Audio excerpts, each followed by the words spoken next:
चौथे टी20 मुकाबले के लिए ऑस्ट्रेलिया के खिलाफ टीम इंडिया की प्लेइंग 11 में हो रहे हैं बड़े बदलाव। कप्तान सूर्य कुमार यादव ने हार के बाद किए बड़े बदलाव तो दिग्गज खिलाड़ियों की टीम में हो रही है अचानक एंट्री और कप्तान उपकप्तान भी बदल दिए गए हैं।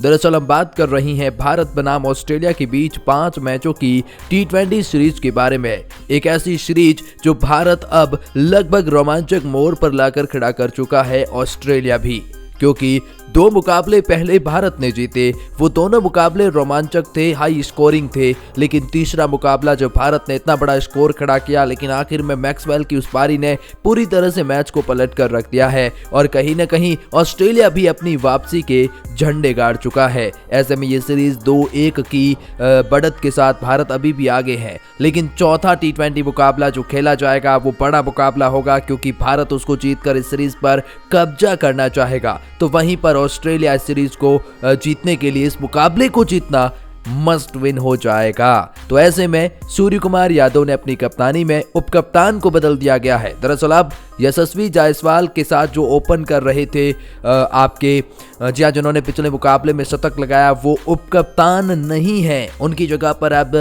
जो श्रेयस अय्यर है उनकी वापसी हो रही है और वो उपकप्तान बना दिए गए हैं। अब श्रेयस अय्यर के आ जाने से, दीपक चहर के आ जाने से टीम में बड़े बदलाव हैं। चलिए बताते हैं क्या है पूरी प्लेइंग 11 चौथे टी20 मुकाबले के लिए। लेकिन आगे बढ़ने से पहले अगर आप भी है टीम इंडिया के फैन तो वीडियो को कर दीजिए दिल से लाइक, चैनल को कर दीजिए सब्सक्राइब और बेल आइकॉन को दबाएं ताकि क्रिकेट अपडेट आपको मिलती रहे।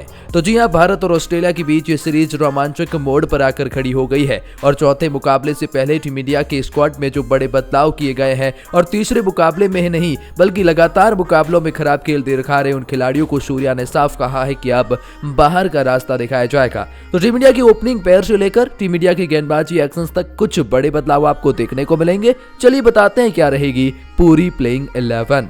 सबसे पहले ओपनिंग पेयर की बात करते हैं तो पहले पायदान पर नाम यशस्वी जायसवाल का आता है।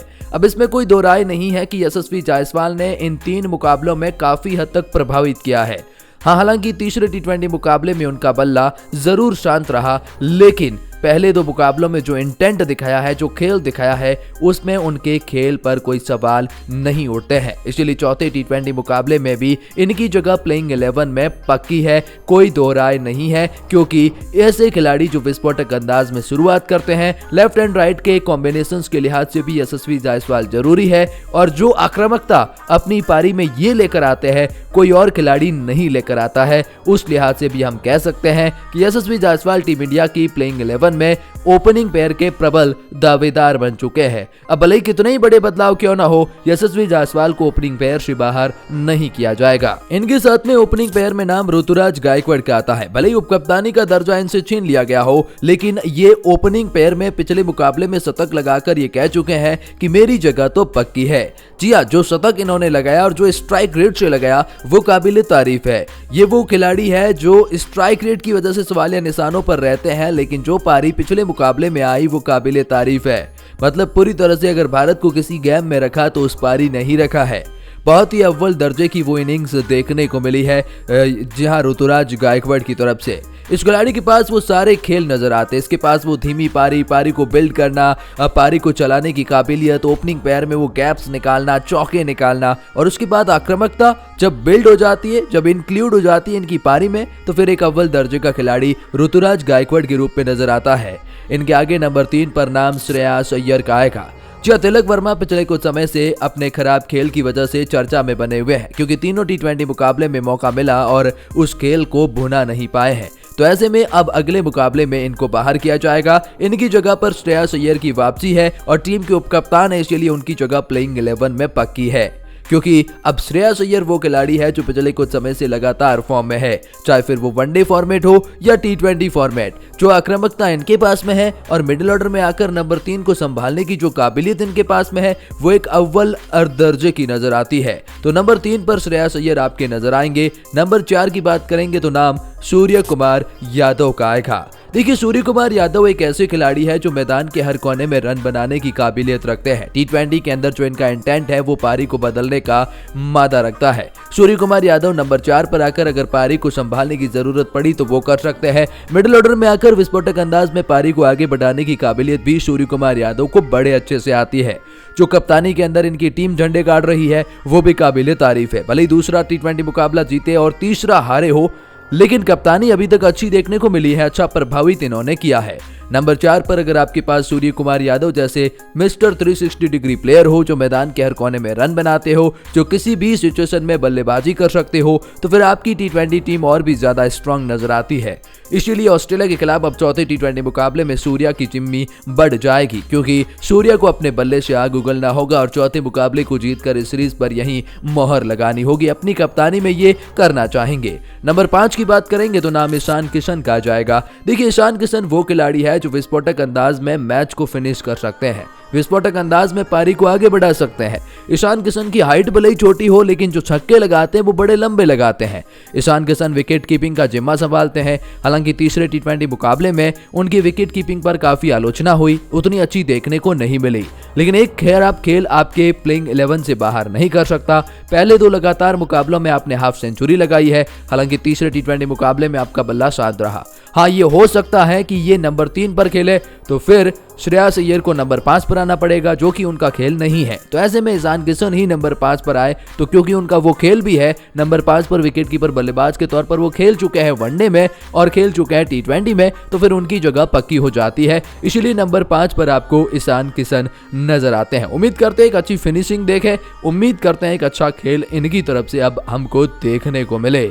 इनके आगे नंबर 6 की बात करेंगे तो फिर नाम रिंकू सिंह का आएगा। अब रिंकू सिंह वो खिलाड़ी है जो टीम इंडिया के लिए एक नए फिनिशर की तौर जा रहे हैं। रिंकू सिंह आक्रामक अंदाज में मैच को फिनिश करने की काबिलियत रखते हैं, वो चाहे पहला टी20 मुकाबला हो या दूसरा टी20 मुकाबला हो। खासतौर पर दूसरे में जो 9 गेंदों पर जो रन बनाए थे वो काबिल तारीफ है और वहां उन्होंने काफी सुर्खियां बटोरी है। इसीलिए आप कह सकते हैं कि नंबर 6 पर टीम इंडिया के अब परमानेंट खिलाड़ी बन जाएंगे रिंकू सिंह।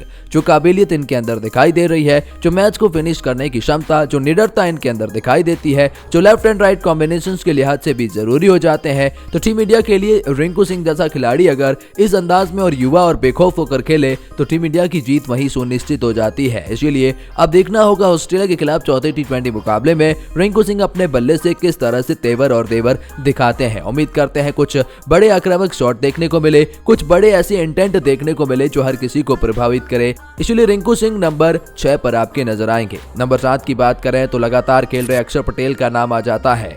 देखिए, अक्षर पटेल पिछले कुछ समय से टी20 के अंदर वैसा तो प्रभावित नहीं कर पाए हैं कि अपनी जगह प्लेइंग 11 में पक्की कर जाए, लेकिन इनके सिवाय अब कोई ऑप्शंस है भी नहीं। ऐसे में अक्षर पटेल की लगातार टीम में जगह बनती जाएगी। अक्षर पटेल वो खिलाड़ी है जो लेफ्ट आर्म ऑर्थोडॉक्स स्पिनर कहे जाते हैं, मतलब जो जडेजा का रिप्लेसमेंट होते हैं। अच्छी गेंदबाजी करते हैं, टप्पा पकड़ते हैं, तो फिर विकेट चटकाने की काबिलियत भी रखते हैं।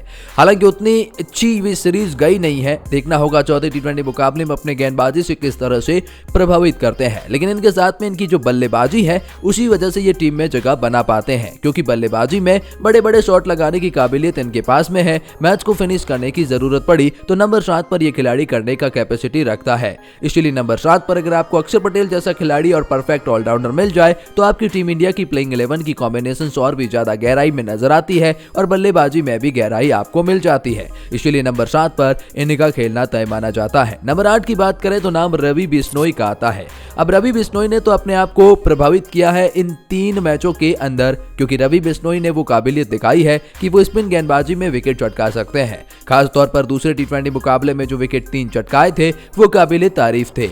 अब रवि बिश्नोई के चौथे टी20 मुकाबले में अपनी स्पिन गेंदबाजी से काफी अच्छा प्रदर्शन करना होगा और अपनी टीम को जीत के साथ खड़ा करना होगा। रवि बिश्नोई वो काबिलियत रखते हैं और उस तरह का खेल दिखाते हैं, इसलिए रवि बिश्नोई की जगह उस टीम में पक्की हो जाती है। चलिए बात करते हैं 3 तेज गेंदबाजों की, तो यहाँ बहुत बड़े बदलाव आपको देखने को मिलेंगे। दरअसल 9th नंबर पर दीपक चहर की एंट्री होने जा रही है। अब दीपक चहर बल्लेबाजी भी कर सकते हैं और गेंदबाजी में नई गेंद से जो गेंद डालते हैं इनके लिए वो कोई बड़ी बात नहीं कि वो स्विंग मिले, क्योंकि इनका वो काम है टी20 में, जी हाँ, पावर प्ले में 3 ओवर डलवाते हैं इनसे महेंद्र सिंह धोनी, और जो स्विंग इनको मिलता है वो किसी और को नहीं मिलता। इसलिए दीपक चहर की एंट्री हो जाने से इनकी प्लेइंग 11 में जगह पक्की बन जाती है और दीपक चहर के आ जाने से अब दीपक चहर मुकेश कुमार की जगह आए हैं, क्योंकि वो कुछ पर्सनल और पारिवारिक वजह से छुट्टी पर गए हैं। तो दीपक चहर की वो गेंदबाजी बहुत ही कमाल की देखने को मिलेगी और बल्लेबाजी में भी आपको नंबर 9th पर या 8th पर भी आप चाहे तो इन्हें खिलाएंगे तो गहराई मिल जाएगी। इसीलिए दीपक चहर जैसा खिलाड़ी आपके लिए वैल्यूएबल बन जाता है। 10वें पायदान की बात करें तो नाम अर्शदीप सिंह का आ जाएगा। अर्शदीप सिंह भी पिछले कुछ समय से वैसा तो कुछ प्रभावित नहीं कर पाए हैं जिसके लिए वो जाने जाते हैं। सटीक यॉर्कर, डेथ ओवर स्पेशलिस्ट, नई गेंद से वो विकेट चटकाने की क्षमता वो तो अभी तक नहीं दिखाई दी है। लेकिन अर्शदीप सिंह के रिप्लेसमेंट के तौर पर कोई और खिलाड़ी भी नहीं है, इसीलिए अर्शदीप सिंह की जगह लगातार बनती जा रही है। और बात करें 11वें पायदान की तो नाम आवेश खान का जाएगा, क्योंकि प्रसिद्ध कृष्णा लगातार महंगे साबित हो रहे हैं। आवेश खान अच्छे गेंदबाज हैं और जिस तरह से बाकी खिलाड़ी खराब खेल दिखा रहे हैं, इनकी जगह पक्की प्लेइंग 11 के अंदर मानी जा रही है। तो यह है टीम इंडिया की प्लेइंग 11 चौथे टी20 मुकाबले के लिए। हमारी नजर में कुछ इस तरह से हो सकती है, लेकिन इस पर आपकी क्या राय है और आप क्या सोचते हैं कमेंट सेक्शन में जरूर बताएं। बाकी हमारी तरफ से फिलहाल इस वीडियो में इतना ही।